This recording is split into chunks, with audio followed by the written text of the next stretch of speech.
The Mysterious Island by Jules Verne. Part 1, Chapter 4.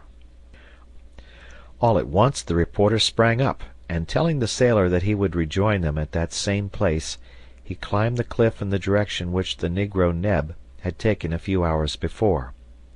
Anxiety hastened his steps, for he longed to obtain news of his friend, and he soon disappeared round an angle of the cliff. Herbert wished to accompany him. "Stop here, my boy," said the sailor. "We have to prepare an encampment, and to try and find rather better grub than these shellfish. Our friends will want something when they come back. There is work for everybody." "I'm ready," replied Herbert.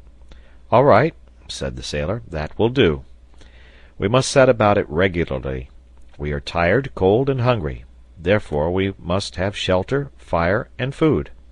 There is wood in the forest, and eggs and nests. We have only to find a house." "Very well," returned Herbert. "I will look for a cove among the rocks, and I shall be sure to discover some hole into which we can creep."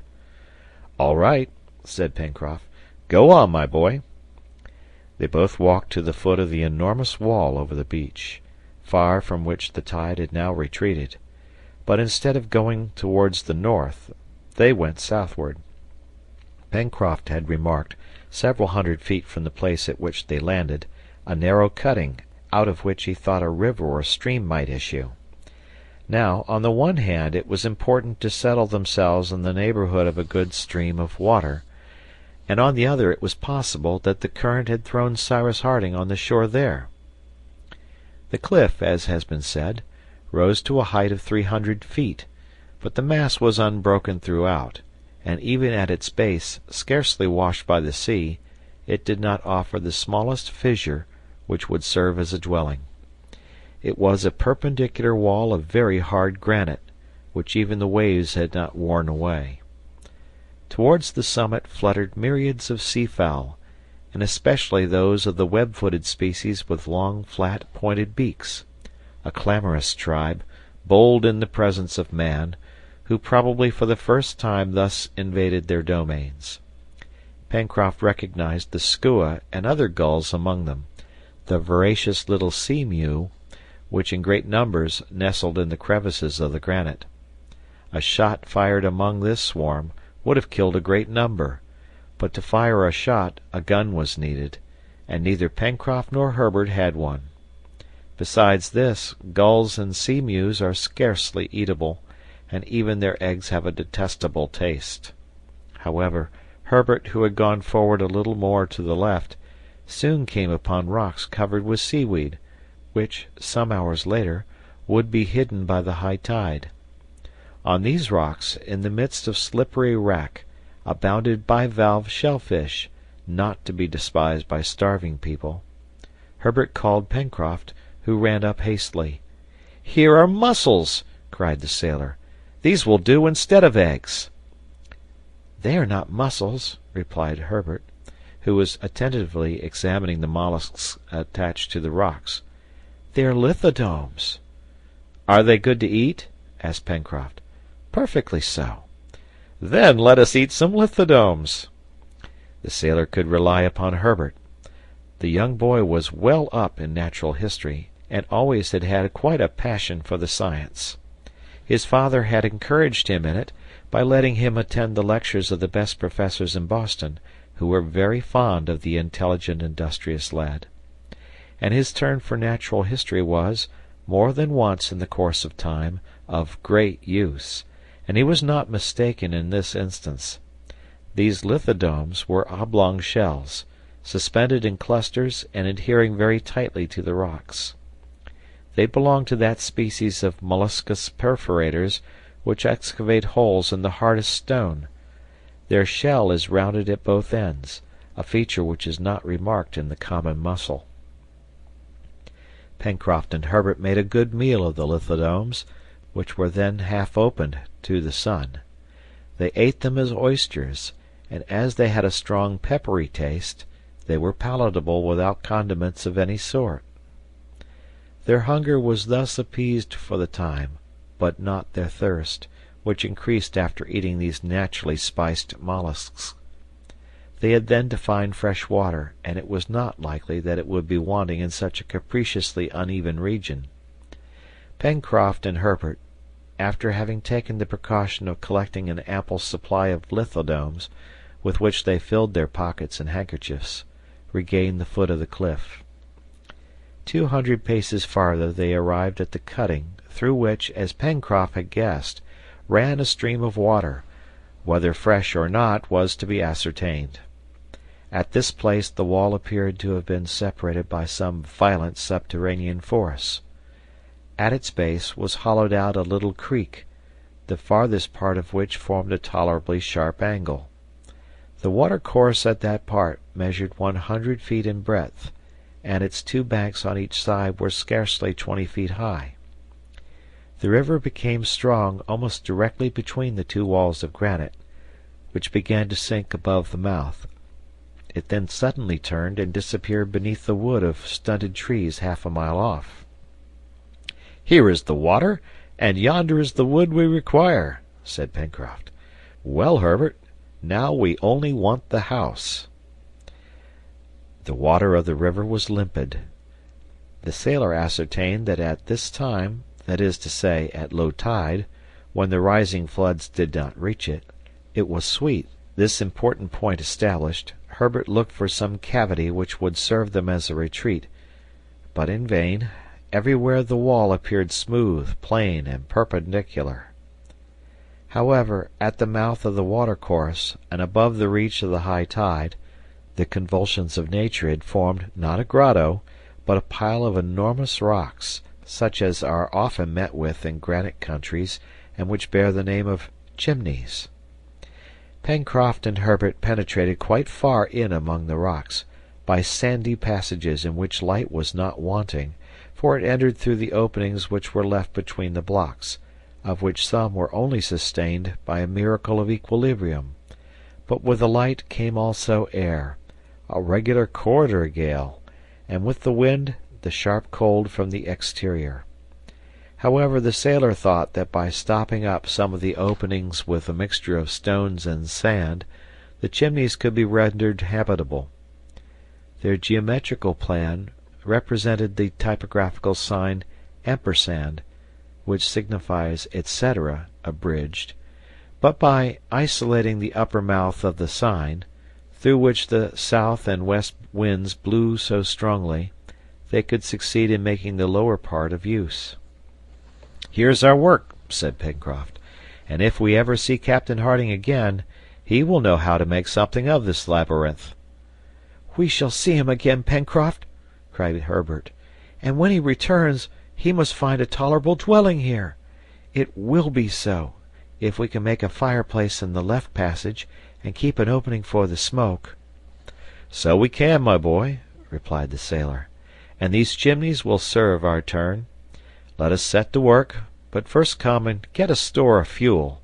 I think some branches will be very useful in stopping up those openings, through which the wind shrieks like so many fiends."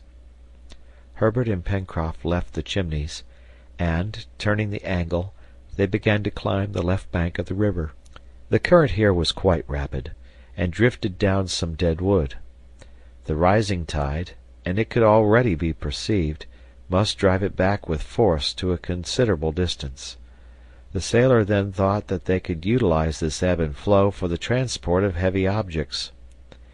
After having walked for a quarter of an hour, the sailor and the boy arrived at the angle which the river made in turning towards the left. From this point its course was pursued through a forest of magnificent trees. These trees still retained their verdure, notwithstanding the advanced season, for they belong to the family of coniferae, which is spread over all the regions of the globe, from northern climates to the tropics. The young naturalist recognized especially the deodara, which are very numerous in the Himalayan zone, and which spread around them a most agreeable odor. Between these beautiful trees sprang up clusters of firs, whose opaque open parasol boughs spread wide around. Among the long grass, Pencroft felt that his feet were crushing dry branches which crackled like fireworks. "Well, my boy," said he to Herbert, If I don't know the name of these trees, at any rate I reckon that we may call them burning wood, and just now that's the chief thing we want." "Let us get a supply," replied Herbert, who immediately set to work. The collection was easily made. It was not even necessary to lop the trees, for enormous quantities of dead wood were lying at their feet. But if fuel was not wanting, the means of transporting it was not yet found. The wood, being very dry, would burn rapidly. It was therefore necessary to carry to the chimneys a considerable quantity, and the loads of 2 men would not be sufficient. Herbert remarked this. "Well, my boy," replied the sailor, "there must be some way of carrying this wood. There's always a way of doing everything. If we had a cart or a boat it would be easy enough." "But we have the river," said Herbert. "Right," replied Pencroft. "The river will be to us like a road which carries of itself, and rafts have not been invented for nothing." "Only," observed Herbert, "at this moment our road is going the wrong way, for the tide is rising." "We shall be all right if we wait until it ebbs," replied the sailor, "and then we will trust it to carry our fuel to the chimneys. Let us get the raft ready." The sailor, followed by Herbert, directed his steps towards the river. They both carried, each in proportion to his strength, a load of wood bound in faggots. They found on the bank also a great quantity of dead branches in the midst of grass, among which the foot of man had probably never before trod. Pencroft began directly to make his raft. In a kind of little bay, created by a point of the shore which broke the current, the sailor and the lad placed some good-sized pieces of wood, which they had fastened together with dry creepers. A raft was thus formed, on which they stacked all they had collected, sufficient indeed to have loaded at least 20 men.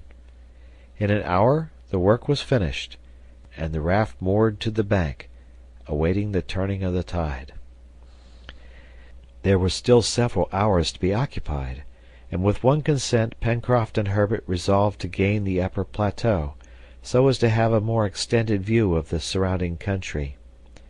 Exactly 200 feet behind the angle formed by the river, the wall, terminated by a fall of rocks, died away in a gentle slope to the edge of the forest. It was a natural staircase. Herbert and the sailor began their ascent. Thanks to the vigor of their muscles, they reached the summit in a few minutes, and proceeded to the point above the mouth of the river.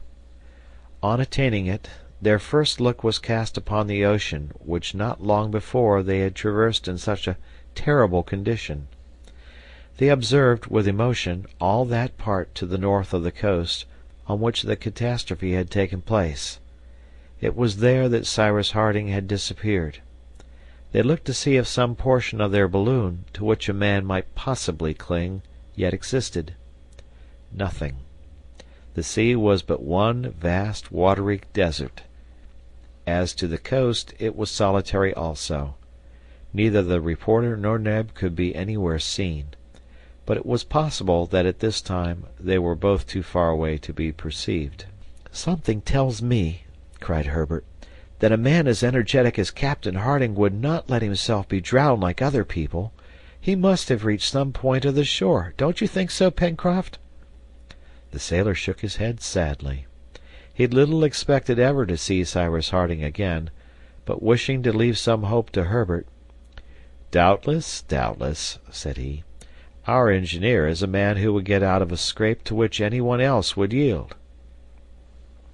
In the meantime he examined the coast with great attention.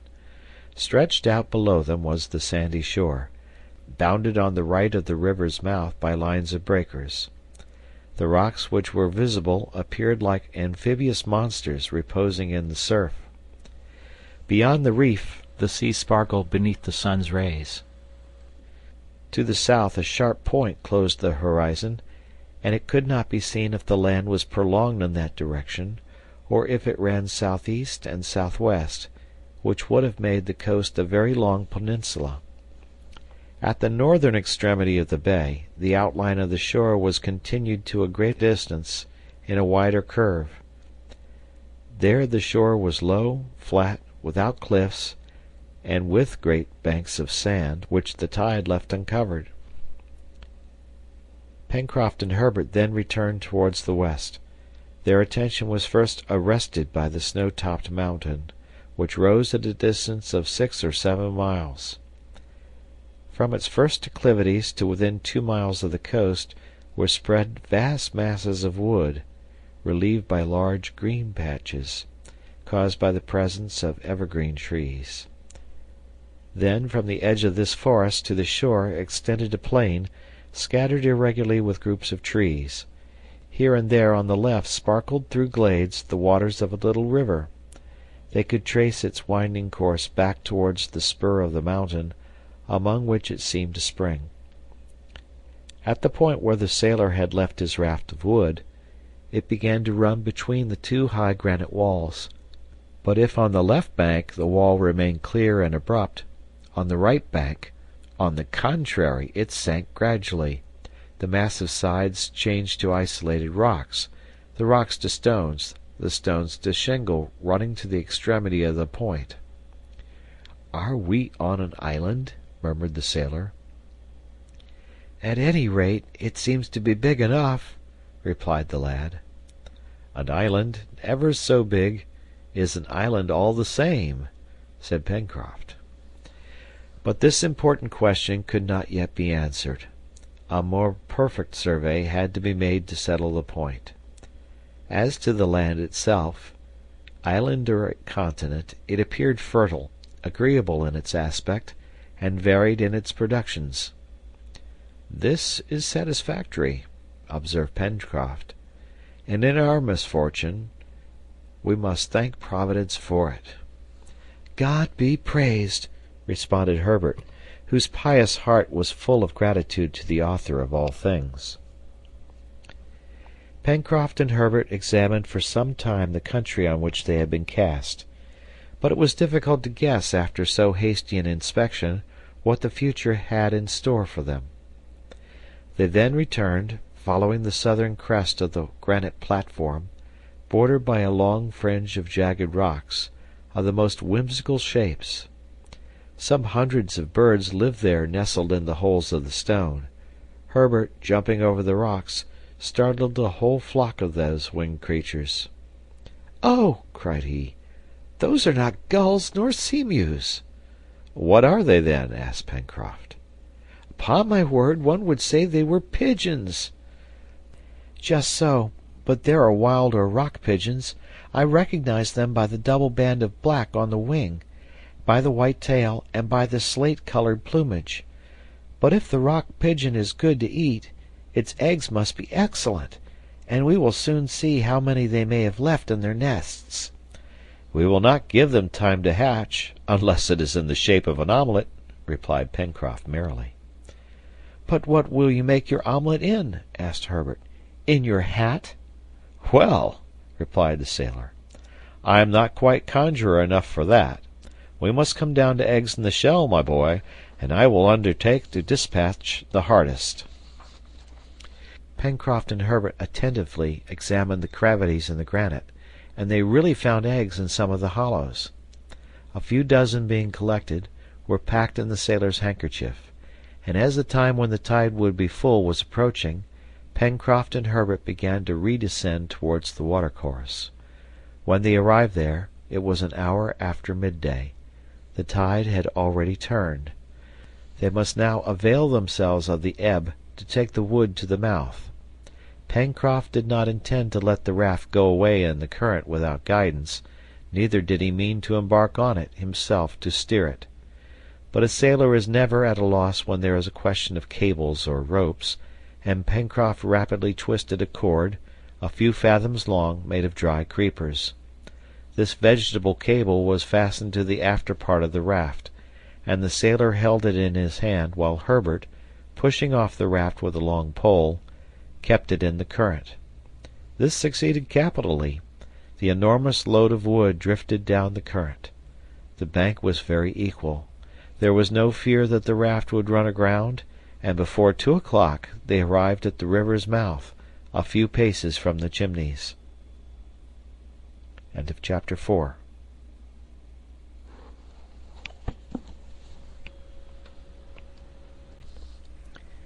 The Mysterious Island by Jules Verne. Part 1, Chapter 5. Pencroft's first care, after unloading the raft, was to render the cave habitable by stopping up all the holes which made it draughty. Sand, stones, twisted branches, wet clay, closed up the galleries open to the south winds. One narrow and winding opening at the side was kept, to lead out the smoke and to make the fire draw. The cave was thus divided into 3 or 4 rooms, if such dark dens with which a donkey would scarcely have been contented deserved the name. But they were dry, and there was space to stand upright, at least in the principal room, which occupied the center. The floor was covered with fine sand, and taking all in all, they were well pleased with it for want of a better. "Perhaps," said Herbert, while he and Pencroft were working, "our companions have found a superior place to ours." "Very likely," replied the seaman, "but as we don't know, we must work all the same. Better to have 2 strings to one's bow than no string at all." "Oh!" exclaimed Herbert, "how jolly it will be if they were to find Captain Harding and were to bring him back with them." "Yes, indeed," said Pencroft. "That was a man of the right sort." "Was!" exclaimed Herbert. "Do you despair of ever seeing him again?" "God forbid!" replied the sailor. Their work was soon done, and Pencroft declared himself very well satisfied. "Now," said he, "our friends can come back when they like. They will find a good enough shelter." They now had only to make a fireplace and to prepare the supper, an easy task. Large flat stones were placed on the ground at the opening of the narrow passage which had been kept. This, if the smoke did not take the heat out with it, would be enough to maintain an equal temperature inside. Their wood was stowed away in one of the rooms, and the sailor laid in the fireplace some logs and brushwood. The seaman was busy with this, when Herbert asked him if he had any matches. "Certainly," replied Pencroft, "and I may say happily, for without matches or tinder we should be in a fix." "Still we might get fire as the savages do," replied Herbert, "by rubbing 2 bits of dry stick one against the other." "All right, try, my boy, and let's see if you can do anything besides exercising your arms." "Well, it's a very simple proceeding and much used in the islands of the Pacific." "I don't deny it," replied Pencroft, "but the savages must know how to do it, or employ a peculiar wood. For more than once I have tried to get fire in that way, but I could never manage it. I must say I prefer matches. By the by, where are my matches?" Pencroft searched in his waistcoat for the box, which was always there, for he was a confirmed smoker. He could not find it. He rummaged the pockets of his trousers, but to his horror he could nowhere discover the box. "Here's a go!" said he, looking at Herbert. "The box must have fallen out of my pocket and got lost. Surely, Herbert, you must have something, a tinder box, anything that can possibly make fire?" "No, I haven't, Pencroft." The sailor rushed out, followed by the boy. On the sand, among the rocks near the river's bank, they both searched carefully, but in vain. The box was of copper, and therefore would have been easily seen. "Pencroft," asked Herbert, "didn't you throw it out of the car?" "I knew better than that," replied the sailor. "But such a small article could easily disappear in the tumbling about we have gone through. I would rather even have lost my pipe. Confound the box! Where can it be?" "Look here, the tide is going down," said Herbert. "Let's run to the place where we landed." It was scarcely probable that they would find the box, which the waves had rolled about among the pebbles at high tide, but it was as well to try. Herbert and Pencroft walked rapidly to the point where they had landed the day before, about 200 feet from the cave. They hunted there, among the shingle, in the clefts of the rocks, but found nothing. If the box had fallen at this place, it must have been swept away by the waves. As the sea went down, they searched every little crevice, with no result. It was a grave loss in their circumstances, and for the time irreparable.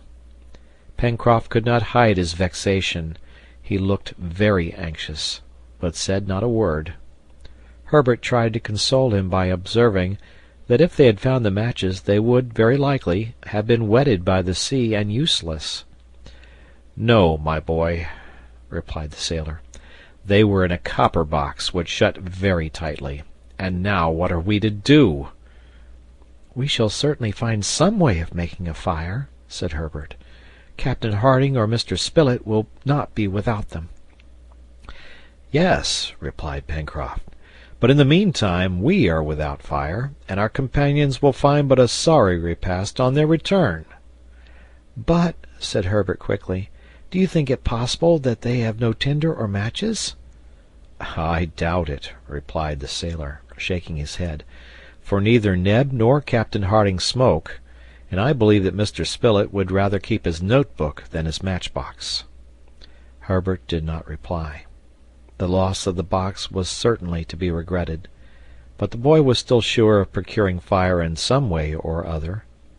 Pencroft, more experienced, did not think so, although he was not a man to trouble himself about a small or great grievance.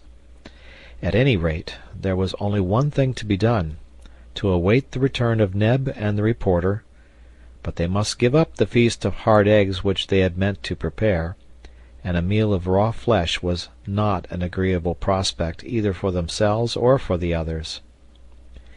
Before returning to the cave, the sailor and Herbert, in the event of fire being positively unattainable, collected some more shellfish, and then silently retraced their steps to their dwelling. Pencroft, his eyes fixed on the ground, still looked for his box. He even climbed up the left bank of the river from its mouth to the angle where the raft had been moored. He returned to the plateau, went over it in every direction, searched among the high grass on the border of the forest, all in vain. It was 5 in the evening when he and Herbert re-entered the cave. It is useless to say that the darkest corners of the passages were ransacked before they were obliged to give it up in despair. Towards 6 o'clock, when the sun was disappearing behind the high lands of the west, Herbert, who was walking up and down on the strand, signalized the return of Neb and Spilett. They were returning alone. The boy's heart sank. The sailor had not been deceived in his forebodings. The engineer, Cyrus Harding, had not been found. The reporter, on his arrival, sat down on a rock without saying anything. Exhausted with fatigue, dying of hunger, he had not strength to utter a word.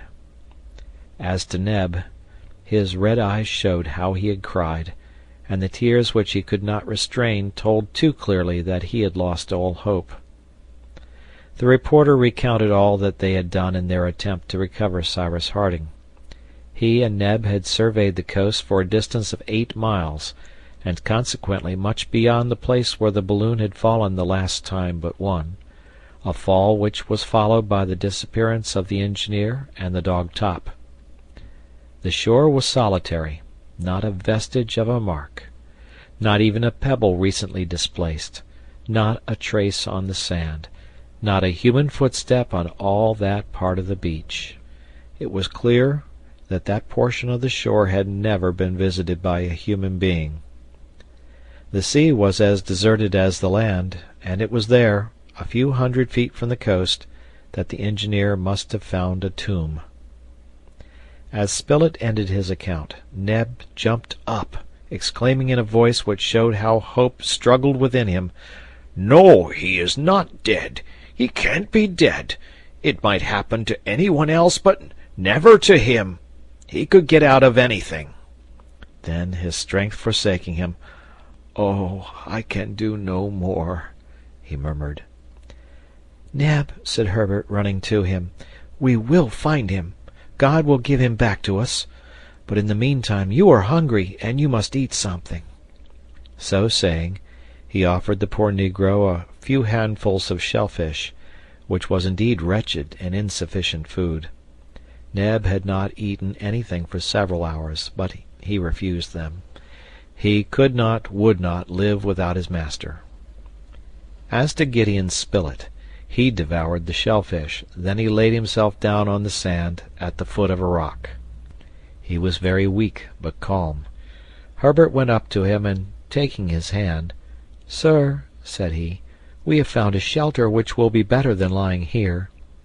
Night is advancing. Come and rest. Tomorrow we will search farther." The reporter got up, and guided by the boy went towards the cave. On the way, Pencroft asked him in the most natural tone if by chance he happened to have a match or two. The reporter stopped, felt in his pockets, but finding nothing, said, "I had some, but I must have thrown them away."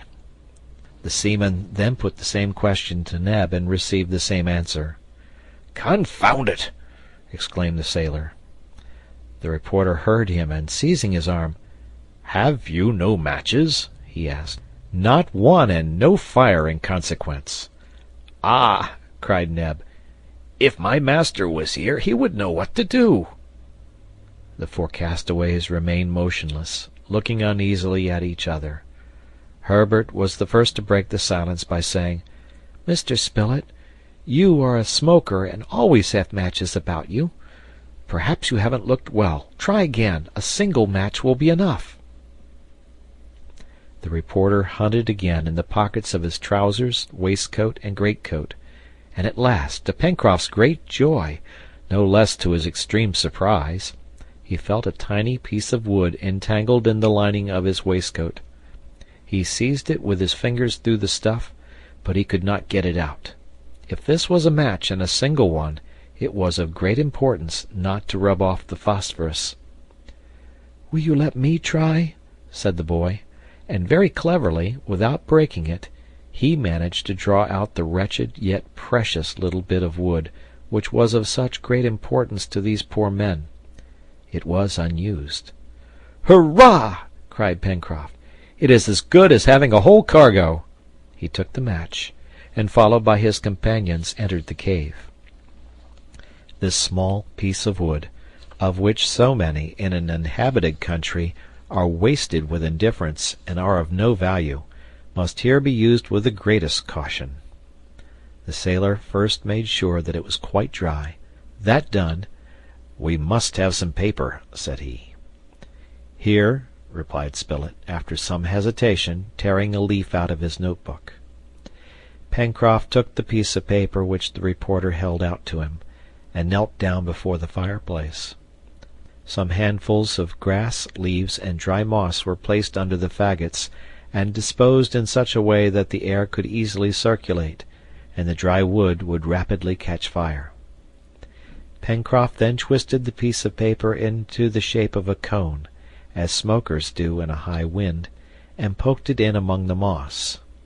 Taking a small rough stone, he wiped it carefully, and, with a beating heart, holding his breath, he gently rubbed the match.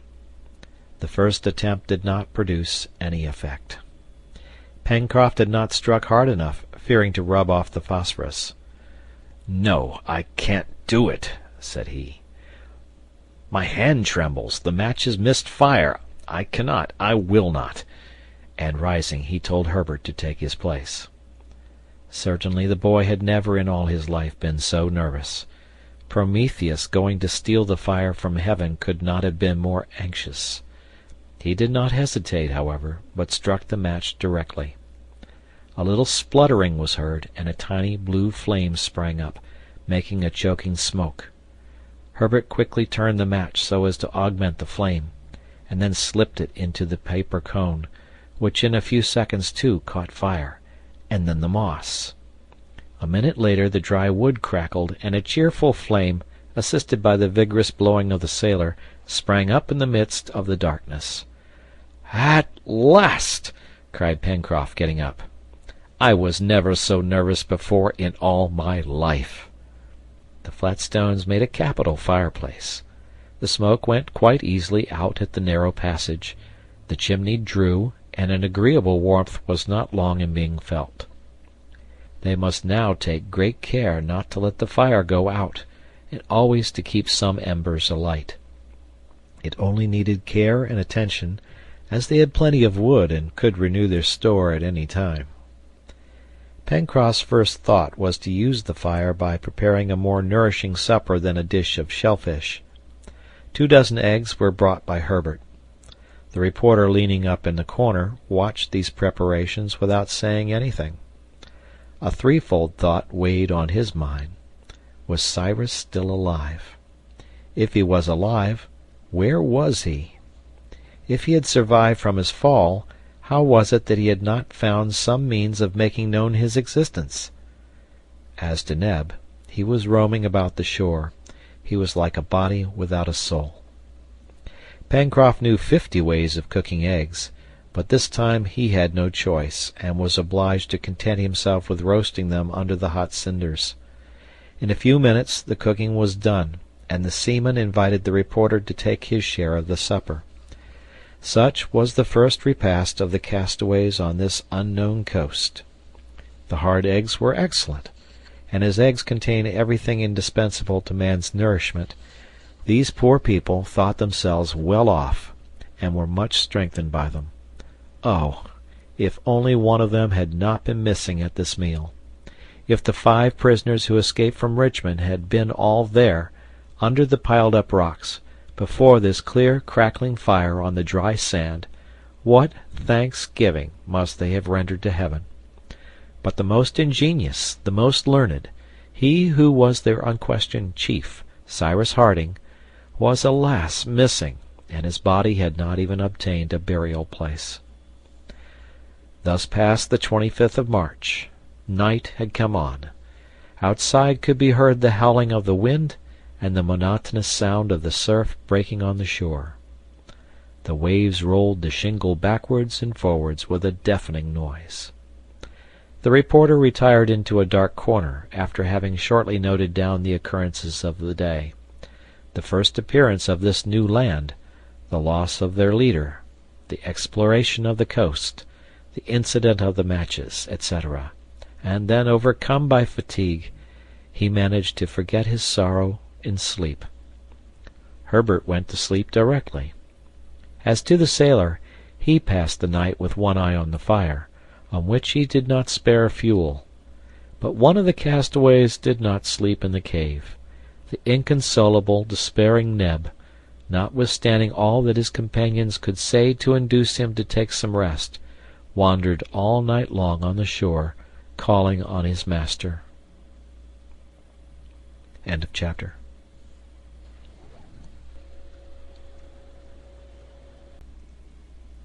The Mysterious Island by Jules Verne, Part 1, Chapter 6. The inventory of the articles possessed by these castaways from the clouds, thrown upon a coast which appeared to be uninhabited, was soon made out. They had nothing save the clothes which they were wearing at the time of the catastrophe. We must mention, however, a notebook and a watch which Gideon Spilett had kept, doubtless by inadvertence, not a weapon, not a tool, not even a pocket knife, for while in the car they had thrown out everything to lighten the balloon. The imaginary heroes of Daniel Defoe or of Wyss, as well as Selkirk and Raynal, shipwrecked on Juan Fernandez and on the archipelago of the Aucklands, were never in such absolute destitution. Either they had abundant resources from their stranded vessels, in grain, cattle, tools, ammunition, or else some things were thrown up on the coast, which supplied them with all the first necessities of life. But here, not any instrument whatever, not a utensil. From nothing they must supply themselves with everything. And yet, if Cyrus Harding had been with them, if the engineer could have brought his practical science, his inventive mind to bear on their situation, perhaps all hope would not have been lost. Alas!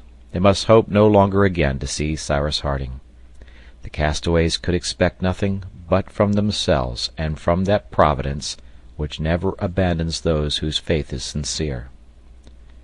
But ought they to establish themselves on this part of the coast, without trying to know to what continent it belonged, if it was inhabited, or if they were on the shore of a desert island?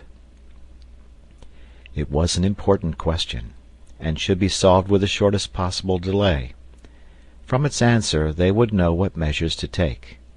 However, according to Pencroft's advice, it appeared best to wait a few days before commencing an exploration. They must, in fact, prepare some provisions, and procure more strengthening food than eggs and mollusks. The explorers, before undertaking new fatigues, must first of all recruit their strength. The Chimneys offered a retreat sufficient for the present. The fire was lighted, and it was easy to preserve some embers. There were plenty of shellfish and eggs among the rocks and on the beach. It would be easy to kill a few of the pigeons which were flying by hundreds about the summit of the plateau, either with sticks or stones. Perhaps the trees of the neighboring forest would supply them with eatable fruit. Lastly, the sweet water was there. It was accordingly settled that for a few days they would remain at the Chimneys, so as to prepare themselves for an expedition, either along the shore or into the interior of the country. This plan suited Neb particularly. As obstinate in his ideas as in his presentiments, he was in no haste to abandon this part of the coast, the scene of the catastrophe. He would not believe in the loss of Cyrus Harding. No, it did not seem to him possible that such a man had ended in this vulgar fashion, carried away by a wave, drowned in the floods a few hundred feet from a shore. As long as the waves had not cast up the body of the engineer, as long as he, Neb, had not seen with his eyes, touched with his hands the corpse of his master, he would not believe in his death. And this idea rooted itself deeper than ever in his determined heart. An illusion, perhaps, but still an illusion to be respected, and one which the sailor did not wish to destroy. As for him, he hoped no longer, but there was no use in arguing with Neb. He was like the dog who will not leave the place where his master is buried, and his grief was such that most probably he would not survive him. This same morning, the 26th of March, at daybreak, Neb had set out on the shore in a northerly direction, and he had returned to the spot where the sea, no doubt, had closed over the unfortunate Harding. That day's breakfast was composed solely of pigeons' eggs and lithodomes. Herbert had found some salt deposited by evaporation in the hollows of the rocks, and this mineral was very welcome. The repast ended, Pencroft asked the reporter if he wished to accompany Herbert and himself to the forest, where they were going to try to hunt. But on consideration it was thought necessary that someone should remain to keep in the fire, and to be at hand in the highly improbable event of Neb requiring aid. The reporter accordingly remained behind. "To the chase, Herbert," said the sailor. "We shall find ammunition on our way, and cut our weapons in the forest." But at the moment of starting, Herbert observed that since they had no tinder, it would perhaps be prudent to replace it by another substance. "What?" asked Pencroft. "Burnt linen," replied the boy. "That could, in case of need, serve for tinder." The sailor thought it very sensible advice, only it had the inconvenience of necessitating the sacrifice of a piece of handkerchief. Notwithstanding, the thing was well worth trying, and a part of Pencroft's large checked handkerchief was soon reduced to the state of a half-burnt rag. This inflammable material was placed in the central chamber at the bottom of a little cavity in the rock, sheltered from all wind and damp. It was 9 o'clock in the morning. The weather was threatening, and the breeze blew from the southeast. Herbert and Pencroft turned the angle of the Chimneys, not without having cast a look at the smoke, which, just at that place, curled round a point of rock. They ascended the left bank of the river.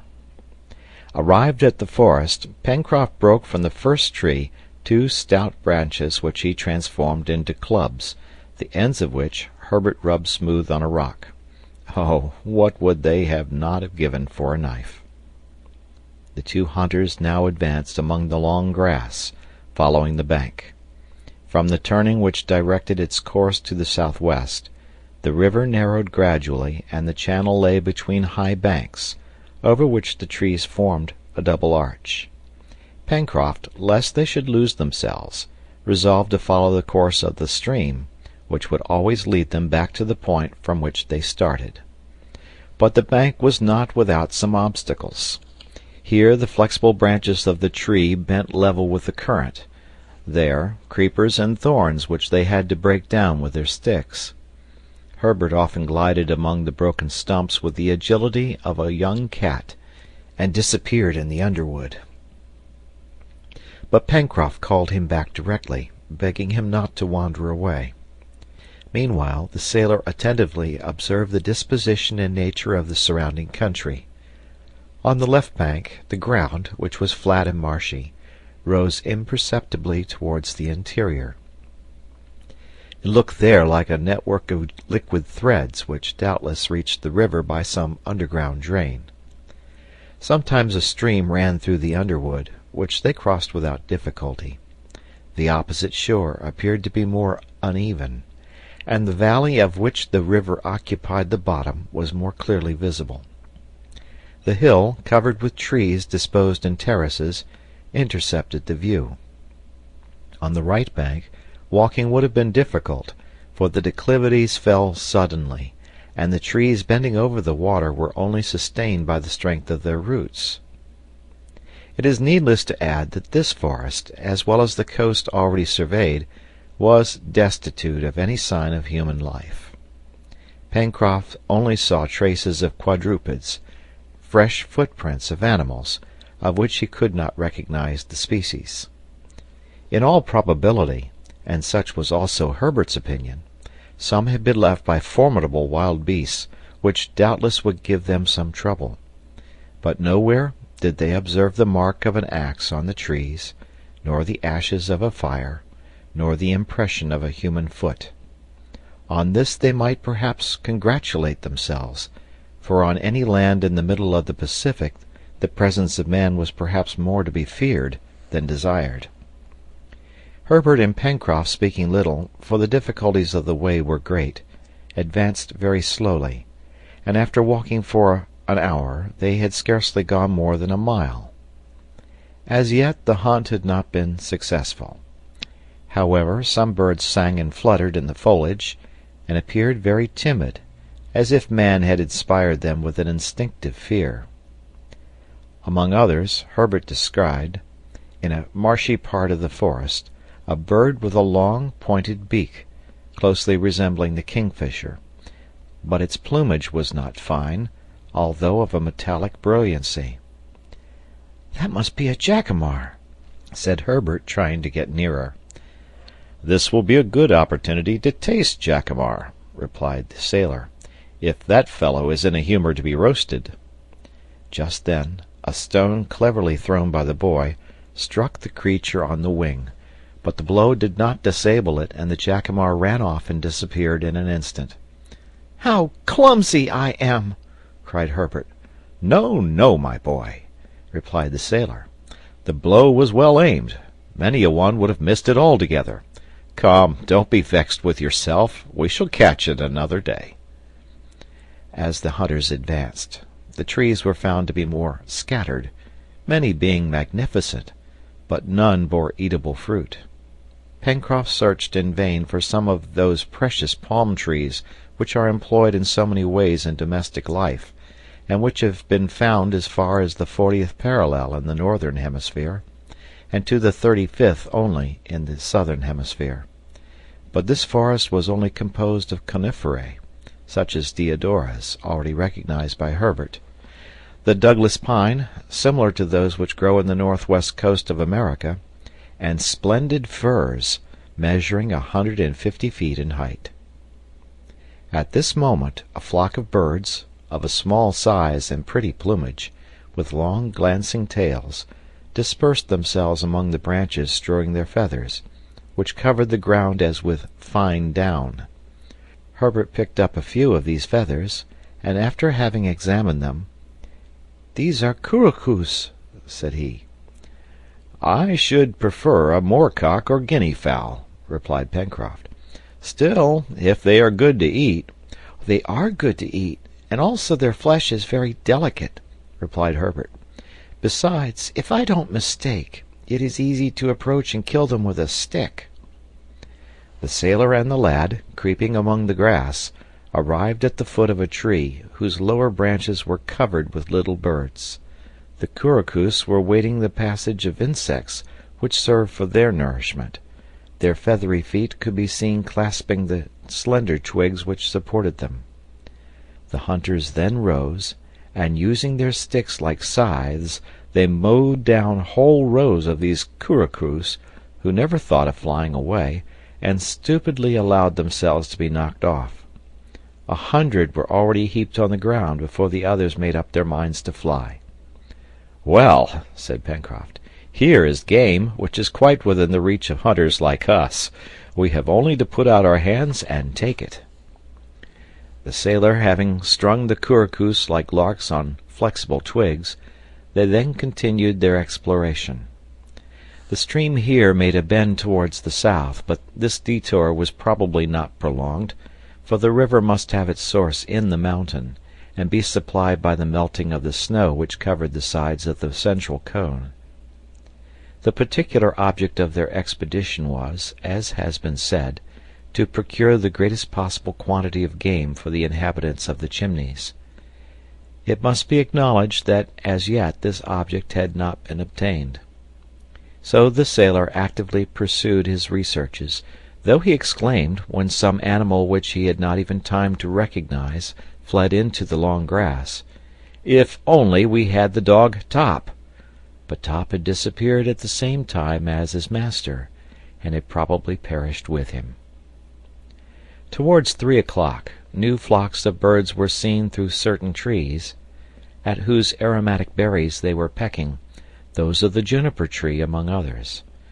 Suddenly a loud trumpet call resounded through the forest. This strange and sonorous cry was produced by a game bird called grouse in the United States. They soon saw several couples, whose plumage was rich chestnut brown mottled with dark brown, and tail of the same color. Herbert recognized the males by the 2 wing-like appendages raised on the neck. Pencroft determined to get hold of at least one of these gallinaceae, which were as large as a fowl, and whose flesh is better than that of a pullet. But it was difficult, for they would not allow themselves to be approached. After several fruitless attempts, which resulted in nothing but scaring the grouse, the sailor said to the lad, "Decidedly, since we can't kill them on the wing, we must try to take them with a line." "Like a fish?" cried Herbert, much surprised at the proposal. "Like a fish," replied the sailor quite seriously. Pencroft had found among the grass 6 grouse nests, each having 3 or 4 eggs. He took great care not to touch these nests, to which their proprietors would not fail to return. It was around these that he meant to stretch his lines, not snares, but real fishing lines. He took Herbert to some distance from the nests, and there prepared his singular apparatus with all the care which a disciple of Isaac Walton would have used. Herbert watched the work with great interest, though rather doubting its success. The lines were made of fine creepers, fastened one to the other, of the length of 15 or 20 feet. Thick, strong thorns, the points bent back, which were supplied by a dwarf acacia bush, were fastened to the ends of the creepers by way of hooks. Large red worms, which were crawling on the ground, furnished bait. This done, Pencroft, passing among the grass and concealing himself skilfully, placed the end of his lines armed with hooks near the grouse nests. Then he returned, took the other ends, and hid with Herbert behind a large tree. There they both waited patiently, though, it must be said, that Herbert did not reckon much on the success of the inventive Pencroft. A whole half-hour passed, but then, as the sailor had surmised, several couple of grouse returned to their nests. They walked along, pecking the ground, and not suspecting in any way the presence of the hunters, who, besides, having taken care to place themselves to leeward of the gallinaceae. The lad felt at this moment highly interested. He held his breath, and Pencroft, his eyes staring, his mouth open, his lips advanced, as if about to taste a piece of grouse, scarcely breathed. Meanwhile, the birds walked about the hooks, without taking any notice of them. Pencroft then gave little tugs which moved the bait as if the worms had been still alive. The sailor undoubtedly felt much greater anxiety than does the fisherman, for he does not see his prey coming through the water. The jerks attracted the attention of the gallinaceae, and they attacked the hooks with their beaks. 3 voracious grouse swallowed at the same moment bait and hook. Suddenly, with a smart jerk, Pencroft struck his line, and a flapping of wings showed that the birds were taken. "Hurrah!" he cried, rushing towards the game, of which he made himself master in an instant. Herbert clapped his hands. It was the first time that he had ever seen birds taken with a line, but the sailor modestly confessed that it was not his first attempt, and that besides he could not claim the merit of invention. "And at any rate," added he, "situated as we are, we must hope to hit upon many other contrivances." The grouse were fastened by their claws, and Pencroft, delighted at not having to appear before their companions with empty hands, and observing that the day had begun to decline, judged it best to return to their dwelling. The direction was indicated by the river, whose course they had only to follow, and towards 6 o'clock, tired enough with their excursion, Herbert and Pencroft arrived at the Chimneys. End of chapter.